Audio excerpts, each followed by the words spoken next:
the space in my heart for you.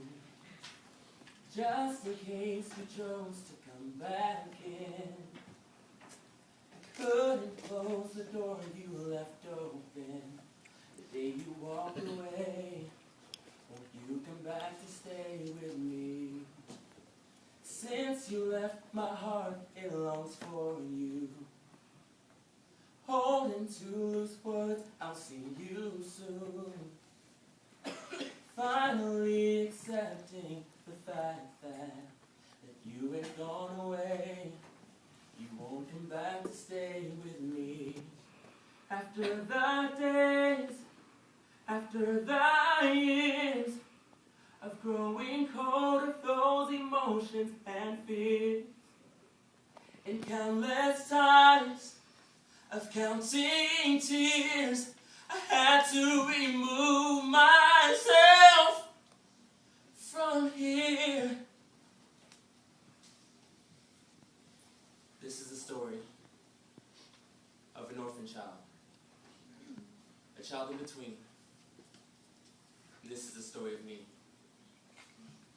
It's the story of another young black fatherless boy. The story of a child lost in the space between his grandmother's love and his mother's neglect. This story chronicles the warfare and the battles of the mind of this child abandoned and left to raise himself from a black boy to a black man. You see, my father was never there to teach me what it meant to be a black man, so moving from struggle to circumstance to experience, I taught myself. Moving from house to house, I never knew a home. And switching from family to family, I never had my own. Finally, I landed in the care of my grandmother where, together, we fought to save my life. But we couldn't. I grew angry and bitter, full of resentment, but I never showed it. I didn't know how.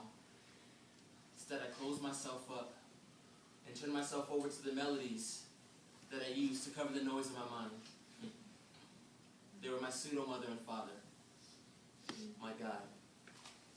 In fact, my faith has been the only stability that I've ever known. Amen. So as an orphan, I prayed to my God. Father, there's a lot going through my mind. All these thoughts, emotions, frustrations. Your liberation has ceased. And the very things that once set me apart are now the same things that bind me and confine me to this space in my mind. Where aimlessly I run and without direction I fight, having forgot my purpose. And it seems every day I'm losing even more of my focus. Lord, just to finish what I start, give me desire, and to blaze what I ignite, endow me with fire. My pride, my creed, my greed, my fear, I let it loose. And regain in my mind, I find the time to put this ability to feel so deeply to good use. All the anger and bitterness and frustration and strife, merely a groove and a stepping stone in the scheme of my life. And taking it all into consideration, I step back into your liberation. And these emotions are once again just thoughts running through my mind. So give me eyes to see, and give me ears to hear. Fill my mind with peace so my thoughts are clear. I'm moving forward with the life that you call me to live, and digging so deep I give my heart, because it's all I have left to give.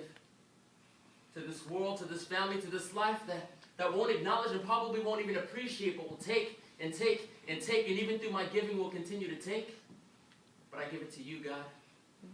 I give it to you. Now I, no longer orphaned, nor abandoned, but empowered, clear my space. So careful not to remind myself of what I'm putting at stake. And I return my emotions back to thoughts, now less powerful and taking up less space. And in my reflecting, I can hear the whispers to be strong, to take the hurt, endure the pain, and to suffer long. So I use his gift. I use it to cope. I use my song. I was the boy that felt so strong about everything in this world. When I saw wrong, I'd smile and laugh, but sometimes cry alone. When it got too much, I had somewhere to turn, and I wish that I could heal the pain, unveil the truth of secrets filled with shame. But if you want, I'll tell the world all the things I couldn't say, in hopes that I could find my way. But if I'd known what I know now, if I'd known what I know now, if I'd known what I know now, oh, if I'd known what I know now, if I'd known what I know now.